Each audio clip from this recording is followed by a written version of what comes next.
Terima kasih teman-teman sekalian. Terima kasih kita bertemu kembali di sini.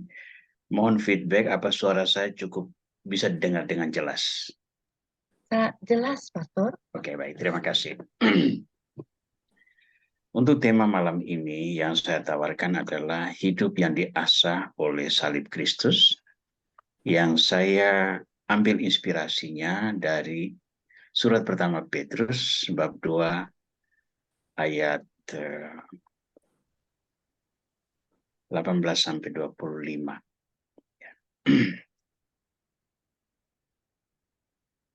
Nah, untuk bisa memandu renungan ini, perkenankan saya mulai share screen supaya teman-teman bisa dari tempat masing-masing mengikuti apa yang ingin saya bagikan.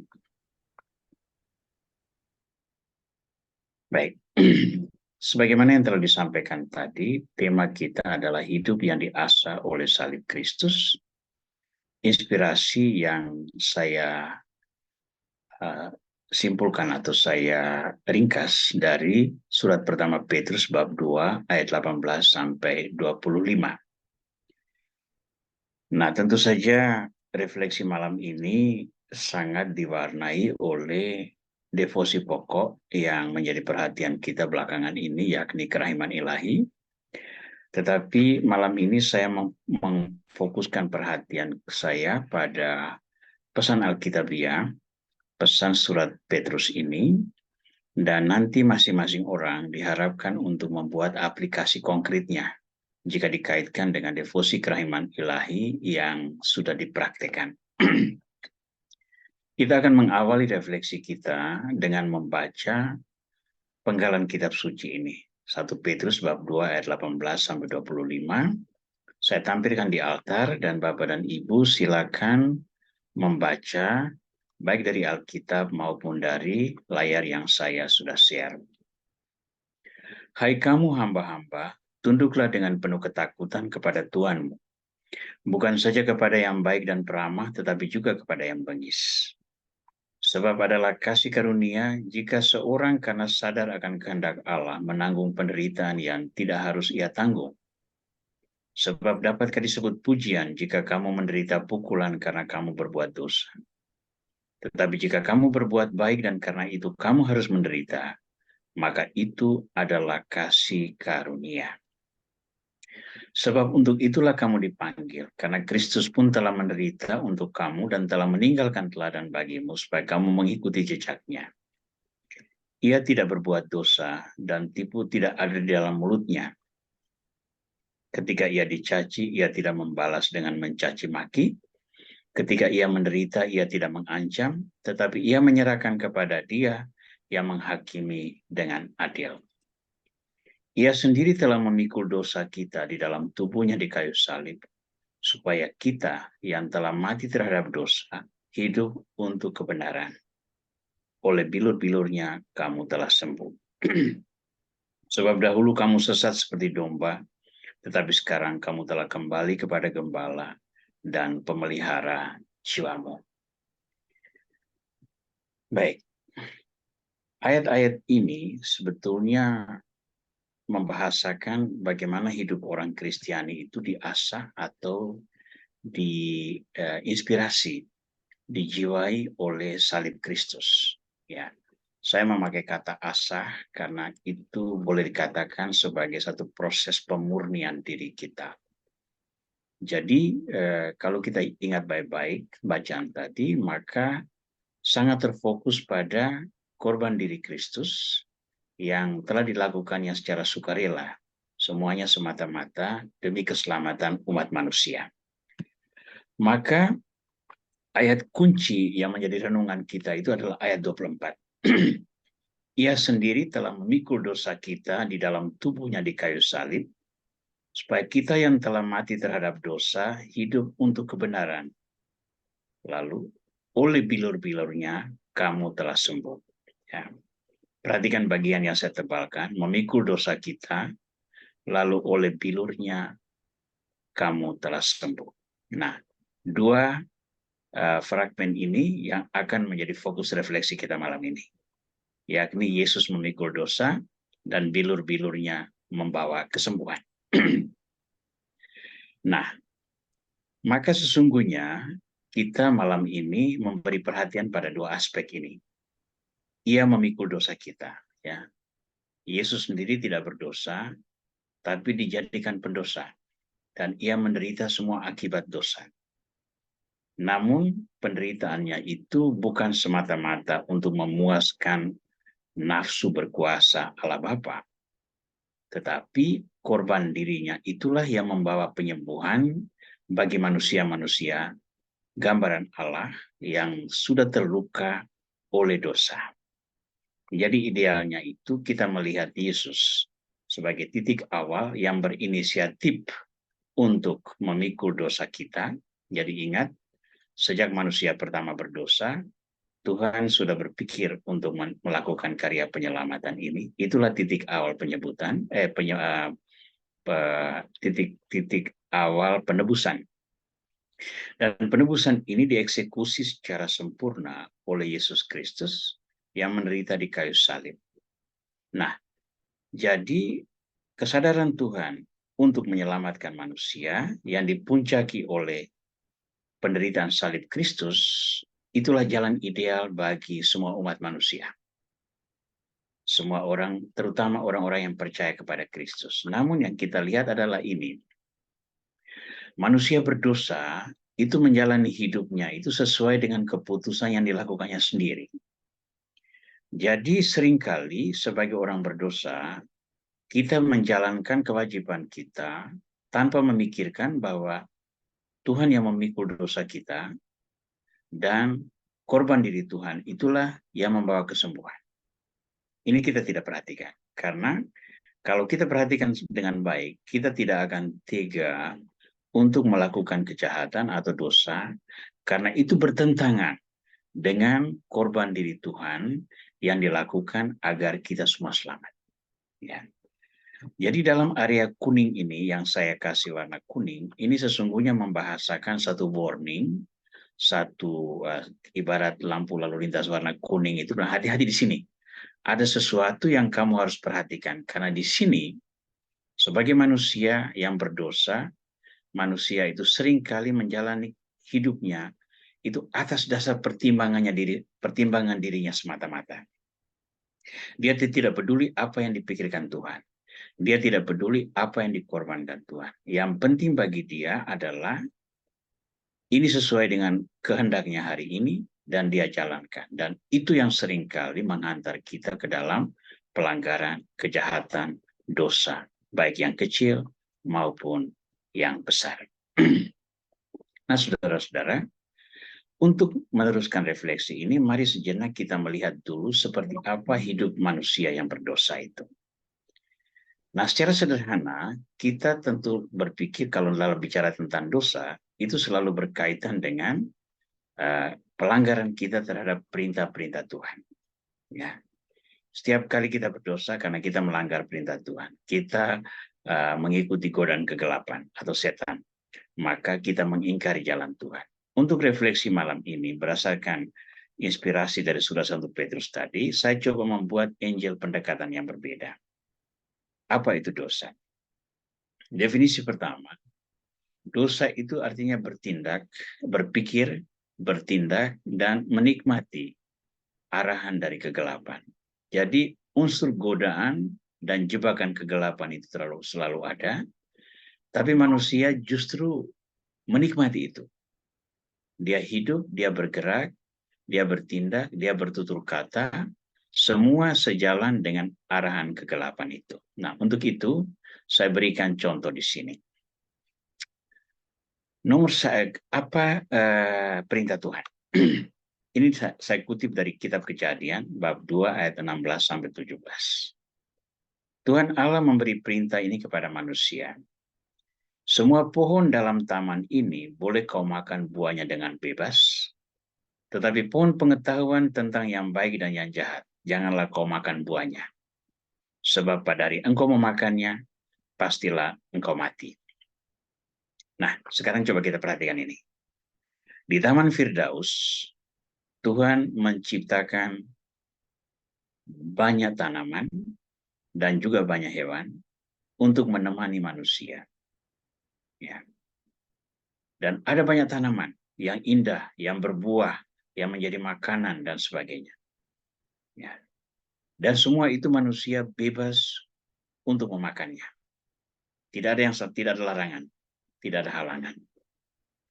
Tuhan hanya menunjuk satu pohon saja, yakni pohon pengetahuan yang ada di tengah Taman Firdaus. Itu saja yang tidak boleh dimakan.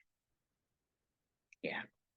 Jadi satu dari sekian banyak pohon yang boleh dimakan, ada satu saja yang tidak boleh dimakan. Jadi kemungkinan itu sedikit, kecil, kalau manusia memperhatikan perintah Tuhan ini. Ya. Tetapi apa yang terjadi? Pada Kejadian bab 3 ayat 5, kita menemukan dialog ini. Ular berkata kepada perempuan itu, pada waktu kamu memakannya, matamu akan terbuka, dan kamu akan menjadi seperti Allah, tahu tentang yang baik dan yang jahat. Nah, sekarang perhatikan. Manusia diberi karunia untuk hidup sesuai kehendak Allah. Dalam simbolnya adalah semua pohon dalam taman itu boleh dimakan buahnya. Ya. Itu adalah karunia Tuhan yang tak terbatas. Tuhan hanya memberikan satu regulasi untuk mengingatkan manusia bahwa ia ada di dalam perlindungan Tuhan dan itu ada tata syaratnya. Simbolnya adalah pohon yang di tengah taman tidak boleh dimakan. Ini yang dieksploitasi oleh kegelapan, oleh iblis. Dia memanfaatkan satu larangan itu yang ada di tengah 100 rahmat. Satu larangan dieksploitasi, dijungkir balikan, diambil alih, dan dibuat definisi baru yang bertentangan dengan kehendak Tuhan. Dan manusia justru berpikir, bertindak, lalu menikmati arahan kegelapan itu. Ya. Jadi ketika seseorang melakukan dosa, itu bukan karena dia tidak mengalami kasih Tuhan, tidak. Dia mengalami banyak kasih Tuhan. Tetapi kasih itu dilupakan ketika dia menikmati arahan dari kegelapan. Dan kegelapan itu sangat pintar memanfaatkan kelemahan manusia seperti ini. Definisi kedua, dosa adalah melupakan karunia rahmat, lalu mencari andalan yang lain. Ya, saya ambil contoh dari kitab Keluaran, dalam kisah 10 perintah Allah dan anak lembu emas. Pertama, Keluaran bab 20 ayat 1-5. Allah berfirman, Akulah Tuhan Allahmu yang membawa engkau keluar dari tanah Mesir, dari tempat perbudakan. Jangan ada padamu Allah lain di hadapan. Jangan membuat bagimu patung yang menyerupai apapun yang ada di langit di atas, atau yang ada di bumi di bawah, atau yang ada di dalam air di bawah bumi. Jangan sujud menyembah atau beribadah kepadanya. Ini terjadi, ini bagian dari 10 perintah Allah. Perintah pertama itu adalah hanya mengabdi satu Tuhan dan tidak boleh menyembah berhala. Ya, dalam 10 perintah Allah itu perintah 1 dan 2. Ya. Nah, yang terjadi adalah orang-orang Israel karena kelamaan ditinggal Musa yang diajak Tuhan untuk naik ke puncak gunung untuk menerima penjabaran 10 perintah Allah itu dalam hukum Taurat. Apa yang mereka lakukan? Dalam Keluaran bab 32 ayat 1 dan 4, kita membaca ini dalam kotak kuning. Mereka mengerumuni Harun dan berkata kepadanya, mari, buatlah untuk kami Allah yang akan berjalan di depan kami. Dibuatnyalah anak lembu tuangan. Kemudian berkatalah mereka, hai Israel, inilah Allahmu yang telah menuntun engkau keluar dari tanah Mesir. Nah, sekarang perhatikan ini. Orang-orang Israel ini kan mengalami kebesaran Tuhan. Ketika mereka terjebak di depan Laut Merah, tetapi Tuhan membelah laut itu sehingga mereka melewati laut itu dengan kaki kering. Dan sesudah menyeberangi Laut Merah, Tuhan lalu mengembalikan laut itu pada tempatnya, sehingga semua tentara Mesir beserta Firaun tenggelam dalam laut itu. Mereka diselamatkan. Lalu sesudah itu, mereka mengembara di padang gurun. Mereka diberi makan roti dari surga dalam rupa mana, air dari dalam wadas. Dan di Gunung Sinai, mereka diberi pedoman hidup dalam rupa 10 perintah Allah itu. Semua ini kan pengalaman akan rahmat Tuhan yang begitu kuat. Dan Tuhan terbukti menjadi andalan yang selalu bisa diharapkan. Ya. Tetapi orang-orang Israel memutuskan sesuatu yang berbeda. Mereka melupakan karunia rahmat yang begitu besar, lalu mencari andalan lain. Nah, itulah berhala. Mereka malah menyembah patung anak lembu yang terbuat dari emas. Lalu mengatakan, hai Israel, inilah Allahmu yang telah menuntut engkau keluar dari tanah Mesir. Bisa lihat penghinaan sebesar apa. Menghina Tuhan yang membebaskan mereka dari Firaun, Mesir, dengan cara menyeberangkan mereka melalui Laut Merah dan memelihara mereka dalam pengembaraan di padang gurun.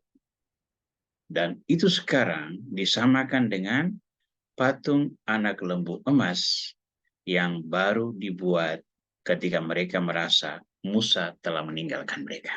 Nah, sekarang kita lihat dua bagian ini. Pertama, ketika Tuhan memberi perintah melarang satu saja dari antara di tengah 100 karunia kebebasan, manusia memilih untuk menikmati, menerobos satu larangan tersebut. Dan dengan itu dia menghancurkan segala-galanya. Ya. Yang kedua, ketika Tuhan memberi perintah hanya boleh menyembah Dia, yang dilakukan orang Israel adalah menyembah patung lembu emas. Nah, ini dua representasi dosa bahwa manusia itu selalu bertindak seperti itu. Dia menyadari kebesaran Tuhan. Dia menyadari karunia Tuhan. Tetapi ketika datang untuk membuat pilihan, dia dengan sengaja memilih sesuatu yang berlawanan dengan kehendak Tuhan. Ya, apapun alasannya. Tapi setiap keputusan untuk mengingkari jalan Tuhan adalah sebuah dosa. Nah, dalam konteks inilah kita kembali kepada pesan surat pertama Petrus bab 2, 18-25 tadi. Ya. Ia memikul dosa kita, lalu oleh bilur-bilurnya itu kita disembuhkan. Faktanya adalah manusia berdosa menjalani hidupnya sesuai dengan keputusan yang dilakukannya sendiri. Dia tidak mengikuti pedoman yang diberikan Tuhan. Dia bahkan dengan sengaja mengingkari jalan Tuhan. Tetapi cinta Tuhan jauh lebih besar daripada sakit hati karena dosa manusia. Maka apa yang Tuhan lakukan? Dia mempersembahkan korban ilahi. Korban ilahi itu ada pada diri siapa? Diri Yesus Kristus. Apa wujud korban ilahi? Korban ilahi itu terdiri dari, pertama adalah inkarnasi. Tuhan menjadi manusia, itu sudah menjadi satu korban yang sangat besar. Tuhan yang tak terbatas, yang maha kuasa, tiba-tiba menjadi seorang bayi kecil yang hidup dalam perlindungan dua manusia lain dan harus melayani manusia dengan cara-cara manusia, termasuk menderita penolakan, penghinaan, penganiayaan, perlawanan, ya, dan semuanya. Itu dialami oleh Yesus. Nah, dengan adanya korban ilahi berupa inkarnasi, yang kedua salib. Salib itu satu korban puncak ketika Tuhan yang Maha Kuasa dalam rupa manusia itu dipaku pada salib kemudian wafat. Korban ketiga adalah wafat. Ya, inkarnasi, salib dan kematian ini diperlukan oleh Tuhan untuk menerobos ke dalam manusia berdosa yang hidup menjalani hidup sesuai dengan keputusannya sendiri tadi itu, ya. Jadi melalui korban ilahi itulah Tuhan yang memikul dosa-dosa kita masuk ke dalam hakikat kita yang penuh dosa untuk membawa pembaharuan dari dalam. Ya. Nah, Proses pertarungan Tuhan melawan kegelapan melalui inkarnasi, salib, dan kematian ini yang membuahkan ini. Pemulihan, ya, martabat manusia yang dulu tercemar dosa itu dipulihkan. Ya, ingat pada waktu Yesus wafat di salib, yang pertama memperoleh rahmat penebusan itu siapa? Penyamun yang bertobat. Penyamun yang disalib berkata kepada Yesus, Tuhan, ingatlah aku ketika engkau datang kembali dalam kerajaan. Dan Yesus berkata, engkau akan ada bersama aku dalam Firdaus. Jadi orang pertama yang dipulihkan martabatnya dari dosa adalah penyamun yang bertobat. Penjahat yang bertobat. Ya. Nah, apa wujud buah-buah dari korban Tuhan itu? Pertama adalah pemulihan. Nah, sesudah itu kebangkitan. Yesus kan mati dikuburkan. Lalu dia bangkit. Dengan kebangkitan itu dia mengalahkan maut dan menganugerahkan kehidupan baru. Ya. Sebelum naik ke surga, Yesus memanggil para murid dan berkata, ia menghembusi mereka dan berkata begini, terimalah Roh Kudus. Barang siapa yang kamu ampuni dosanya, dia akan diampuni. Dan barang siapa yang dosanya ditahan, akan tetap tertahan. Itu jalan menuju kehidupan baru. Karena kehidupan baru itu, pasca kebangkitan Yesus, tidak berarti bahwa tidak ada dosa lagi. Dosa selalu ada, tapi kehidupan baru dianugerahkan Tuhan berkat kebangkitan itu. Dengan kata lain, manusia berdosa sudah memiliki harapan. Nah, berkat buah-buah inilah kita memperoleh apa yang disebut sebagai keselamatan. Bilur-bilurnya menyembuhkan kita, dan itu membawa keselamatan. Ya. Jadi sekarang bisa melihat bahwa ini sebuah proses panjang.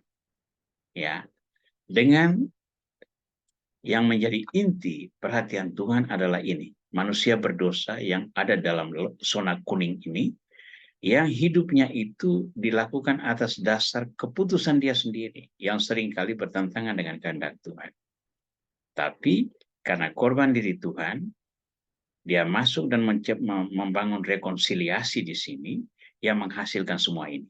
Pemulihan, kebangkitan, kehidupan baru, yang akhirnya memberi kita keselamatan. Nah, sekarang kita sampai pada inti pembahasan kita malam ini, yakni hidup yang diasah oleh salib Kristus. Nah, tentang hidup yang diasah oleh salib Kristus, itu saya memberikan 3 sub pembahasan. Seseorang hanya bisa diasah oleh salib Kristus melalui tahapan-tahapan ini. Ini menurut surat pertama Petrus bab 2 ayat 18-25 tadi ya. Kita akan bisa terus mengembangkan pembicaraan ini untuk menyentuh berbagai aspek lain. Tetapi kalau itu terjadi, malam ini saja tidak cukup. Ya. Maka kita membatasi diri pada 3 aspek ini dengan harapan teman-teman sekalian terus-menerus mengangkat tema ini dalam refleksi pribadi, sehingga pada akhirnya mengalami perkembangan dan pemahaman yang terus diperluas dari ajaran-ajaran Alkitab yang kita temukan dalam bacaan-bacaan rohaniat kita. Nomor 1 adalah tobat, nomor 2 adalah pembaharuan diri, nomor 3 adalah penggembalaan. Ini adalah 3 segmen penting yang menjadi medium hidup seseorang itu diasah oleh salib Kristus. Baik, kita mulai dengan yang pertama adalah tobat.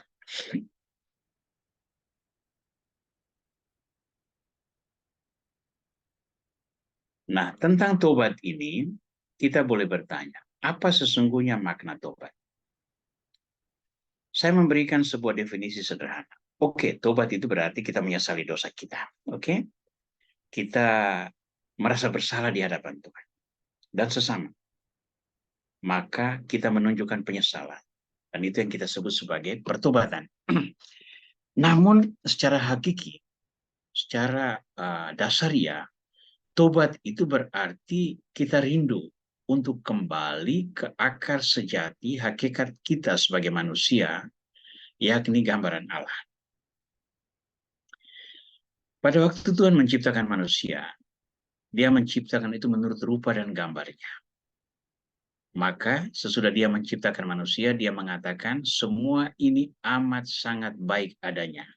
Beda dengan ketika dia menciptakan semua makhluk lain, dia katakan Tuhan melihat segala sesuatu itu baik adanya. Tetapi ketika dia menciptakan manusia, kalimat itu dipertegas lebih dalam. Tuhan melihat segala sesuatu itu amat sangat baik adanya. Itulah sebabnya manusia itu disebut sebagai mahkota ciptaan. Tetapi karena kelemahan manusia tadi itu mengabaikan 100 rahmat dan hanya memperhatikan satu larangan, maka dia kemudian terjebak dalam dosa. Dosa itulah yang melukai hakikat diri manusia sebagai gambaran Allah. Karena dia mencederai cinta Tuhan. Ingat surat pertama Yohanes bab 4 itu mengatakan Allah adalah cinta. Dan memang Allah mencintai ciptaannya. Sehingga dia melakukan yang terbaik demi ciptaannya. Tetapi ciptaan ini mencederai kepercayaan Tuhan dengan mengingkari cintanya dalam dosa. Dengan akibat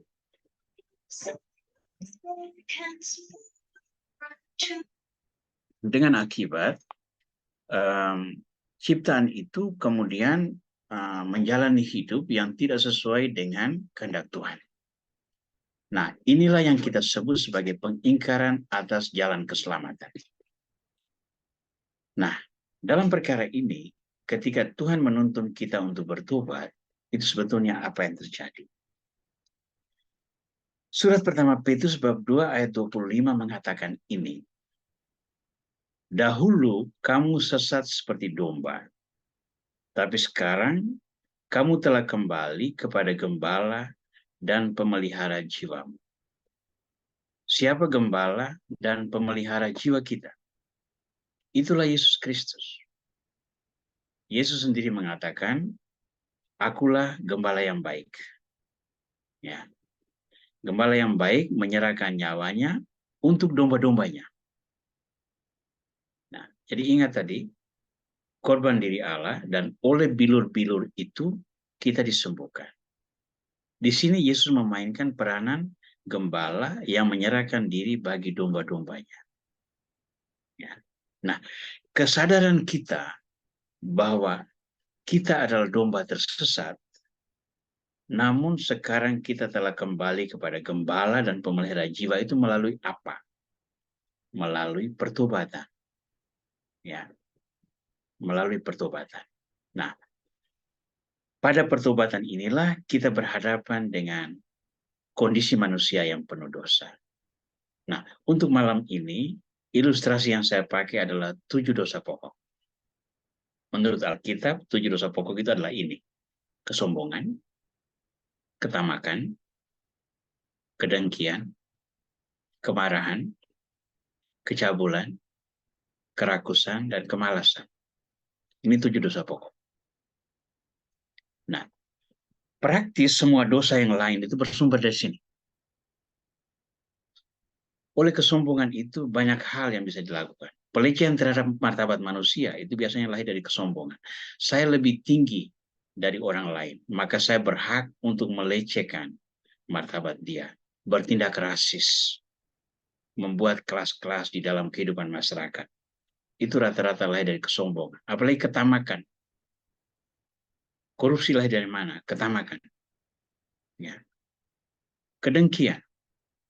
Kedengkian itu melahirkan rasa iri hati, itu melahirkan apa? Tidak puas dengan diri sendiri, lalu melakukan kejahatan yang lain, mencuri, merampok, memperkosa orang, dan sebagainya.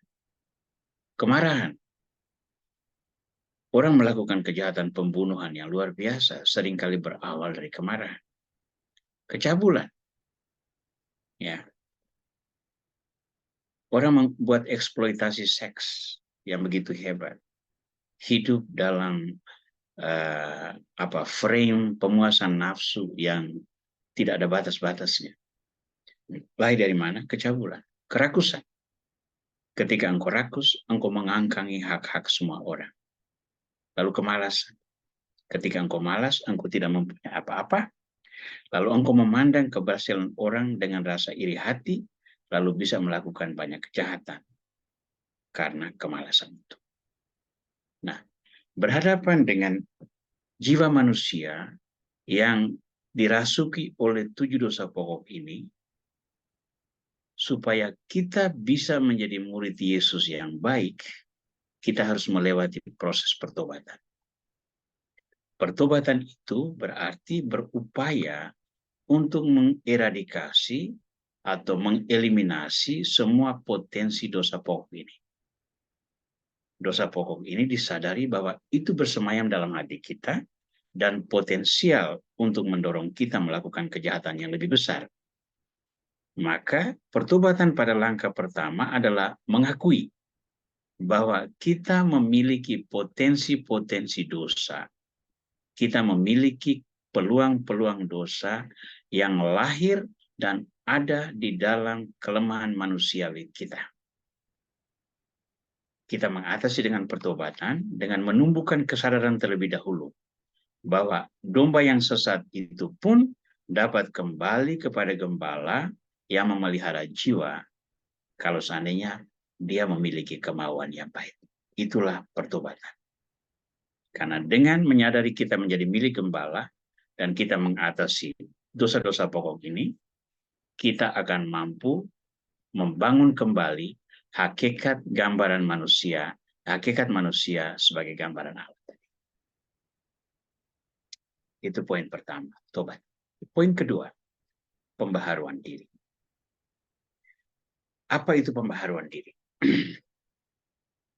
Pembaharuan diri itu berarti di dalam diri kita menyadari ada potensi dosa dan kebajikan, lalu menyadari dan memanfaatkan kebajikan itu secara tepat. Jadi pembaharuan diri itu tidak selamanya harus datang dari tabrakan orang lain. Seringkali orang harus memukul kita dengan sangat keras supaya kita terbuka matanya, lalu menggerakkan daya-daya kebajikan yang kita miliki untuk membaharui diri.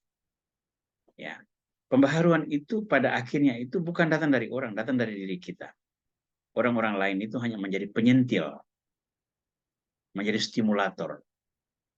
Tetapi ketika kita sudah menyadari bahwa di dalam diri kita ada potensi kebajikan, kita akan mampu membaharui diri. Nah, ilustrasi pembaharuan diri malam ini adalah apa yang kita butuhkan untuk mengatasi 7 dosa pokok. Nah, untuk mengatasi 7 dosa pokok, kita membutuhkan 7 kebajikan pokok. Mengatasi kesombongan, kita mengutamakan kerendahan hati. Mengatasi ketamakan, kita mengedepankan hati yang penuh kasih. Mengatasi kedengkian, kita mengedepankan kebaikan hati. Mengatasi kemarahan, kita mengutamakan kesabaran. Mengatasi kecabulan, kita mengutamakan kemurnian. Mengatasi kerakusan, kita mengutamakan penguasaan diri. Mengatasi kemalasan, kita mengutamakan ketekunan. Jadi, potensi dosa itu disadari. Kita ini punya potensi sombong, kita punya potensi tamak, dengki, marah, cabul, rakus, dan malas. Potensi itu semua ada di dalam diri kita. Tidak ada manusia, satu manusia pun yang tidak memiliki potensi itu. Tetapi potensi itu tidak akan menjadi dosa dan tidak mampu menggerakkan dosa yang lebih besar kalau kita dengan sadar memelihara dan memberdayakan kebajikan-kebajikan utama ini. Rendah hati, penuh kasih, kebaikan hati, kesabaran, kemurnian, penguasaan diri, ketekunan.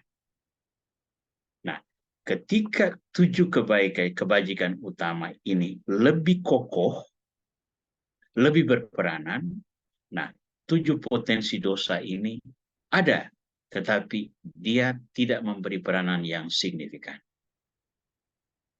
Itulah sebetulnya pembaharuan diri sejati. Ya, pembaharuan diri sejati itu bukan berarti bahwa langsung mulai melakukan hal-hal besar biar orang lain menyadari bahwa kita sudah berubah dan sebagainya. Tidak. Pembaharuan diri yang paling dasariah adalah menggelorakan kebajikan-kebajikan dalam diri kita agar pengaruh dosa-dosa utama ini tidak terlalu menonjol dalam diri kita. Karena kebajikan itu yang mengambil alih peranan untuk menggerakkan kita melakukan apa. Itu poin kedua. Poin ketiga, penggembalaan.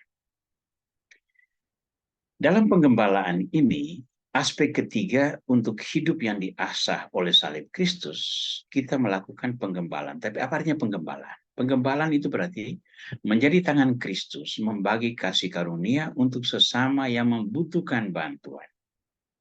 Ingat, Yesus adalah gembala yang baik. Gembala yang baik menyerahkan nyawanya untuk domba-dombanya. Ya. Nah, menjadi tangan Kristus membagi kasih karunia untuk sesama yang membutuhkan tuntunan ketika lahir dari pertobatan dan pembaharuan diri, itu merupakan implementasi atau buah dari dua proses terdahulu, yakni tobat dan pembaharuan diri. Jadi penggembalaan ini sama dengan pelayanan. Nah, dalam surat kedua Petrus bab 19 ayat 20 kita membaca ini. Sebab adalah kasih karunia jika seorang karena sadar akan kehendak Allah menanggung penderitaan yang tidak harus ia tanggung. Sebab dapatkah disebut pujian jika kamu menderita pukulan karena kamu berdosa? Tetapi jika kamu berbuat baik dan karena itu kamu harus menderita, maka itu adalah kasih karunia Allah. Nah, sekarang perhatikan kata yang saya tebalkan. Kasih karunia, kasih karunia. Dua-duanya berkaitan dengan apa? Penderitaan karena kebenaran. Jadi kalau kita bersalah lalu kita menderita, itu bukan kasih karunia. Itu hukuman yang layak. Tetapi kalau kita tidak bersalah, tetapi menanggung penderitaan itu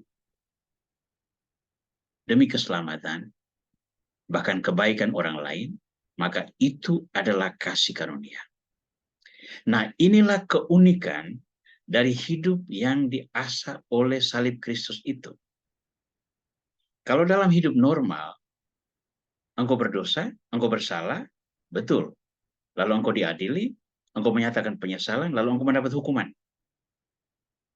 Sesudah itu proses selesai, kamu kembali ke hidup normal, dan keadilan ditegakkan dalam itu, hak dan kewajiban, memberi dan menerima. Ya. Tapi dalam perkara iman Kristiani, kewajiban itu ditambahkan lagi satu hal. Harus dilengkapi dengan kesediaan untuk menderita demi kebaikan sesama. Itu adalah kasih karunia Tuhan. Kenapa? Tuhan sendiri sudah menderita untuk manusia, walaupun dia tidak berdosa. Dan ketika manusia menuruti langkahnya, dengan juga turut menderita, walaupun tidak melakukan dosa itu, berarti kasih karunia Tuhan yang dulu ditunjukkan Kristus tetap hidup dan berpengaruh bagi orang Kristiani, bahkan menjadi terang dan harapan bagi bangsa-bangsa. Ya. Nah, itulah pelayanan kita. Itulah hidup yang merupakan buah dari salib Kristus. Seseorang tidak bisa membuktikan diri bahwa dia diasah oleh salib Kristus kalau dia tidak menunjukkan bahwa dia siap untuk menderita demi kebenaran, karena itu adalah kasih karunia Tuhan. Nah, pada level ini kita tentu ingat salah satu dari sabda bahagia itu adalah ini. Berbahagialah kamu jika kamu dianiaya karena kebenaran. Ya. Nah, itu.